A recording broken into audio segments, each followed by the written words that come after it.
Untuk adik-adik selanjutnya yang ingin daftar ke Poltekim, saran saya untuk belajar dengan serius, fokus dan tetap berdoa, mempersiapkan seperti latihan TKD-nya, fokus.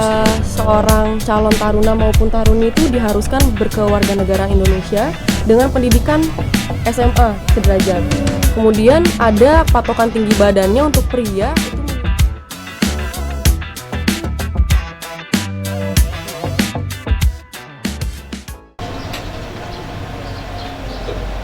Ya, Assalamualaikum warahmatullahi wabarakatuh. Sahabat Mido dimanapun berada, kembali kita di The Voice bersama saya Oksa Bacar Kamsah. The Voice adalah podcastnya Imigrasi Sukabumi. Nah, sekarang menarik karena kita akan berbincang dengan taruna dan taruni yang nampaknya usianya masih seumuran dengan saya kayaknya. Nanti kita akan membahas sesuatu yang sangat menarik, apalagi bagi sahabat Mido yang tertarik juga untuk masuk ke Politeknik Imigrasi. Namun sebelumnya kita sudah kedatangan dua tamu spesial. Silakan mungkin diperkenalkan abang atau mbaknya, mungkin dari abangnya dulu silakan. Izin memperkenalkan diri, Taruna tingkat 4 Politeknik Imigrasi, nama Oki Sabestian, NRT 2017.24.1.02, Prodi Administrasi Keimigrasian. Siap, terima kasih. Lengkap banget ya. Yaitu apa, Mas Oki ya, tadi sudah memperkenalkan namanya. Silakan mbak. Izin memperkenalkan diri, taruni muda Politeknik Imigrasi, nama Devi Betari Laksmi, NRT 2019.1809.202 dari Prodi Administrasi Keimigrasian. Oke, siap. Terima kasih banyak Mbak dan Masnya. Mungkin sekarang kita santai aja gitu. Ya. Tadi sudah diperkenalkan Mas Oki dan Mbak Devi. Asal alamatnya mungkin mau sampaikan tadi, Mas dari mana dan Mbak ini dari mana asalnya? Untuk saya sendiri asalnya dari Jakarta Selatan. Ben dari Devinya? Saya dari Cianjur. Oh, Cianjur ya, masih dekat dengan Sukabumi sebetulnya. Nah Mbak, Mas, ini kan banyak sekali pertanyaan muncul di anak-anak muda Sukabumi bahkan juga Indonesia. Sebetulnya apa sih itu Poltekim dan apa alasan Mbak dan Mas dulu mungkin daftar ke Poltekim itu? Nah, saya coba menjawab. Untuk Poltekim itu awal berdirinya pada tahun 1962. Itu awalnya Akademi Imigrasi. Setelah berjalan sampai tahun 1976 sampai 1999 itu diberhentikan. Kemudian aktif kembali tahun 1999. Setelah tahun 2016 ada peningkatan status menjadi Poltekim dari Akademi Imigrasi menjadi Politeknik Imigrasi. Oh, jadi ada perubahan ya dari Akademi Imigrasi ke menjadi Politeknik Imigrasi. Perbedaannya apa tuh antara Akademi Imigrasi dengan Politeknik Imigrasi? Mungkin bisa diwakilkan. Kalau Politeknik Imigrasi sendiri itu mereka lebih fokus kepada adanya penambahan program studi. Kalau dulu pada saat zaman Akademi Imigrasi mungkin hanya ada satu program studi, namun sekarang di Politeknik Imigrasi terdapat 3 program studi. Yang pertama adalah Hukum Keimigrasian, kemudian yang kedua ada Administrasi Keimigrasian, dan yang terakhir Manajemen Teknologi Keimigrasian. Ada juga perubahan dari lulusan D3 menjadi D4. Jadi sekarang itu untuk lulusan Politeknik Imigrasi sudah akan menyandang gelar Sarjana Terapan Keimigrasian. D4 itu ya? Iya, Pak. Alasan Mas dan Mbak dulu masuk Poltekim apa? Motivasinya mungkin bisa dibagi-bagi sahabat Mido semuanya. Kalau saya sendiri alasan utamanya untuk kemudahan mencari kerja sih. Soalnya setelah lulus dari Poltekim langsung mendapat penempatan. Jadi tidak nggak repot-repot lagi lah nyari kerja. Nyari lagi kerjaan gitu ya. Kalau alasan saya seperti itu. Mungkin banyak. Kalau saya lebih kepada jadi kebanggaan keluarga saja, Pak. Motivasinya itu ya bisa berbakti kepada negara melalui keimigrasian, tentunya bidang keimigrasian. Nah, terkait Poltekim sendiri ini kan ada beberapa program studi. Sekarang sedang menjalani program studi apa nih Mbak atau Mas? Kalau saya sendiri, saya sebagai taruna tingkat 4 atau di perkuliahan itu tingkat akhir semester akhir. Untuk saya sendiri program studi administrasi keimigrasian. Saya juga sama program administrasi keimigrasian. Berarti satu program studi ya, tapi beda angkatan gitu. Beda angkatan. Kalau yang bedain biasanya dari Chevronnya ini ya, itu 4 ini 2, itu yang membedakan angkatan. Nah, sahabat Mido, kita masih di acara The Voice. Tadi kita sudah perkenalan dengan taruna dan taruni yang saat ini masih menempuh pendidikan di Poltekim, Politeknik Imigrasi. Mungkin ini kan banyak pertanyaan juga nih terkait persyaratan dan juga mungkin tahapan-tahapan untuk daftar ke Poltekim. Mungkin bisa dibagi dulu ketika mendaftar, persyaratannya apa aja sih yang sudah dilengkapi oleh calon siswa atau taruna-taruni di Poltekim ini, Pak? Baik, saya coba jawab ya Pak. Untuk persyaratan secara umumnya mungkin seorang calon taruna maupun taruni itu diharuskan berkewarganegaraan Indonesia dengan pendidikan SMA sederajat. Kemudian ada patokan tinggi badannya untuk pria itu minimal 170 cm dan wanitanya 165 cm. Kemudian berbadan sehat dalam artian tidak cacat fisik dan mental. Kemudian tidak buta warna, tidak tuli, tidak bisu, dan juga tidak memiliki bekas tato maupun bekas tindik, kecuali untuk wanita mungkin ada di telinga ya Pak. Kemudian dipastikan juga belum pernah menikah dengan menyertakan surat belum pernah menikah dari kelurahan ataupun desa setempat. Mungkin untuk persyaratan lebih lanjutnya bisa dicek di situs langsung di ya. satar.kemenkumham.go.id. Kalau bicara tinggi badan kayaknya kelihatan banget ya. Saya ini tidak pas masuk taruna atau taruni, tapi itu beberapa persyaratan bagi sahabat Mido yang masih duduk di bangku sekolah menengah atas dan akan lulus, mungkin bisa menjadi alternatif pilihan untuk masuk ke Poltekim dengan beberapa persyaratan yang tadi disampaikan. Lebih lengkap silakan nanti dicek di situs resminya.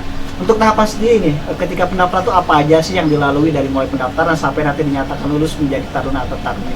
Saya menjawab, untuk tahapan pendaftaran itu ada 7 tahapan. Yang pertama kita upload berkas dulu ke website yang sudah disebutkan.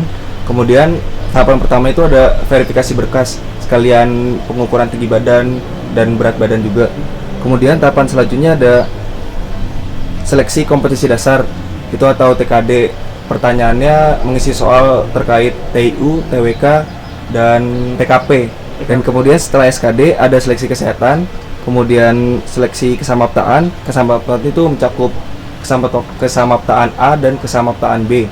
Kesamaptaan A itu lari 12 menit, kemudian kesamaptaan B ada push up, sit up, dan pull up, kemudian shuttle run. Untuk yang tarunnya sendiri Mungkin sama, namun di bagian pull up itu diganti dengan ciming. Ya, ada cimingnya. kemudian setelah kesamaptaan ada seleksi tulis psikotes, kemudian ada wawancara psikotes. Setelah tes terakhirnya ada seleksi wawancara pengamatan fisik dan keterampilan. Biasanya dari calon taruna itu menampilkan bakat dan pengamatan fisik dari penguji. Waktu itu nampilin bakat apa Mas? Kalau saya sendiri nampilin bakat sepak bola. Sepak bola, banyak. Saya pidato bahasa Inggris dan menyanyi kalau. Dari tahapan sekian banyak itu, kira-kira apa sih yang paling sulit yang dulu dialami ketika proses pendaftaran menjadi taruna-taruni di Poltekim? Kalau saya menjawab, kalau untuk saya sendiri yang paling sulit itu ada tahapan TKD, kemudian di fisik. Kalau di fisik kan latihannya nggak bisa sebulan 2 bulan, untuk lari kan harus biasa. Jadi latihannya minimal 6 bulan lah untuk latihan sudah fisik. terbiasa gitu ya. Kalau untuk saya juga sama, saya di bagian TKD Pak, dan juga mungkin di tes akhir ya, di wawancara pengamatan fisik. Gitu. Kalau misalkan ingin berikan pesan atau mungkin berbagi pengalaman kepada yang ingin masuk nih, kira-kira tips apa yang bisa dibagi bagi sahabat Mido yang mungkin ingin daftar nanti di Poltekim?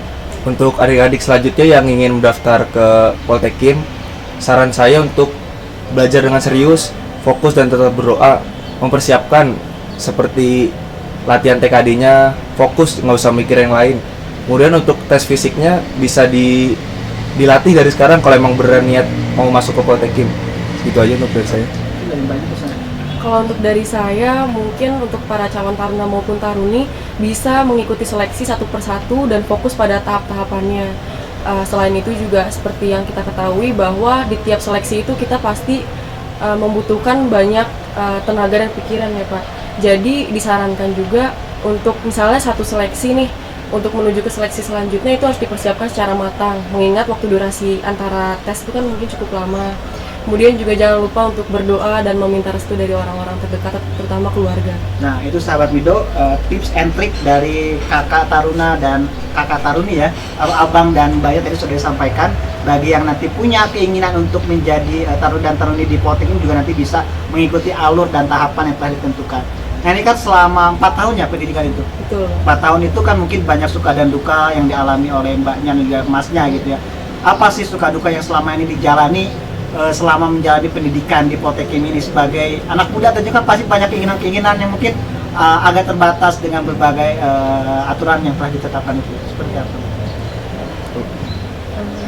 Kalau saya sendiri dukanya tidak ada karena suka semua. Luar biasa ya, saya kan banyak mungkin. Kalau untuk sukanya mungkin banyak sekali ya Pak, karena setelah menjadi taruna, seperti yang kita tahu, kita ini menjadi tanggungan negara. Jadi untuk masalah tempat tinggal, makan, akomodasi, semuanya itu diatur oleh negara. Kemudian juga tiap bulan kami mendapat tunjangan ikatan dinas juga. Kemudian juga asrama, makan 3 kali sehari, dan pakaian seragam dari ujung kepala sampai ujung kaki itu semua ditanggung oleh negara. Ini gak usah mikirin yang lain lagi sebetulnya. Betul, kan sudah Pak. ditanggung oleh negara. Itu kelebihan dari Poltekim yang nanti akan diperoleh bagi siswa atau taruna-taruna yang nanti menempuh pendidikan di Poltekim. Betul. Nah ini kan mungkin kalau masnya itu beberapa saat lagi sudah akan lulus ya. Iya, betul. Sudah akan lulus, kalau banyak mungkin beberapa waktu lagi. Apa harapan ke depan ketika nanti lulus dan apa kontribusi yang ingin diberikan kepada khususnya keimigrasian dalam mengabdi kepada bangsa dan negara Indonesia? Harapan saya untuk kedepannya, semoga ilmu-ilmu yang sudah saya dapat selama 4 tahun di pendidikan dapat saya terapkan di dunia kerja nantinya dan dapat memberikan terbaik bagi instansi tercintai. Oke, yang baik. Kalau harapan saya, semoga selama pendidikan ini saya berjalan lancar supaya mungkin bisa lulus dan mengabdi pada negeri ini. Kemudian juga saya berharap agar mungkin ilmu dan pengalaman-pengalaman saya pada masa sekolah bisa saya terapkan pada saat di dunia kerja. Oke. Ini nanya nih Pak, kalau pas kecil atau Mas ya, kepikiran nggak sih dulu tuh mau masuk Poltekim, nanti mau masuk ke imigrasian, pernah kepikiran nggak? Atau emang rencana itu datang ketika SMA atau kapan tuh punya cita-cita seperti ini? Kalau untuk saya sendiri, emang dari kecil emang gak ada niatan untuk masuk seperti abdi negara seperti ini. Gak ada ya? Untuk lulus SMA itu juga belum ada niatan untuk masuk Poltekim. Dulu pas kecil cita-cita jadi apa tuh? Main bola. Pemain bola ya? Terus kenapa muncul keinginan untuk daftar ke Poltekim dan mengabdi seperti ini? Sebelumnya saya sudah mendaftar di kuliah sebelumnya di STP Bandung. Terus nggak dapat restu dari orang tua. Terus orang tua menyarankan coba aja daftar ini, di sini enak segala macam. Terus saya coba daftar dan puji Tuhan keterima di sini. Oke, banyak. Kalau untuk saya sih dari SMA memang mengincar sekolah kedinasan. Tapi waktu itu ceritanya saya lagi lihat di explore Instagram, mungkin ada seorang taruni yang mengupload foto menggunakan seragam dan saya rasa saya ingin menjadi seperti dia. Oke, jadi perempuan juga bisa mengabdi ya, siap. bisa mengabdi. Jangan sampai ada mindset perempuan tidak bisa mengabdi bagi Betul. negara. Jadi bagi para perempuan, sahabat Mido dimanapun berada, yang punya keinginan sama dengan Mbak Devi ini nanti bisa mengikuti jejak beliau dan bisa mengikuti tahapan yang ada untuk daftar di Poltekim. Terima kasih banyak Mas dan Mbak sudah berbagi bersama kita di The Voice. Berarti kalau sekarang pendidikan pandemi seperti apa perjalanannya? Untuk pendidikan saat ini dijalani online, Mbak. Online ya? Kelas online melalui Zoom meeting. Oh, sama Mbak Devi? Iya, keseluruhannya dari. Oke, karena pendidikan ini sangat terpengaruh pandemi ya. Itu mungkin sahabat Mido, terima kasih banyak sekali lagi sudah berbagi. terima kasih, Pak. Semoga sukses dan lancar hingga akhir pendidikan nanti dan bisa mengabdi bagi bangsa dan negara. Saya Ustaz Batiar Kamsah dan Mas Oki dan Mbak Devi mau undur diri, kita kembali di The Voice berikutnya. Sekian, wassalamualaikum warahmatullahi wabarakatuh.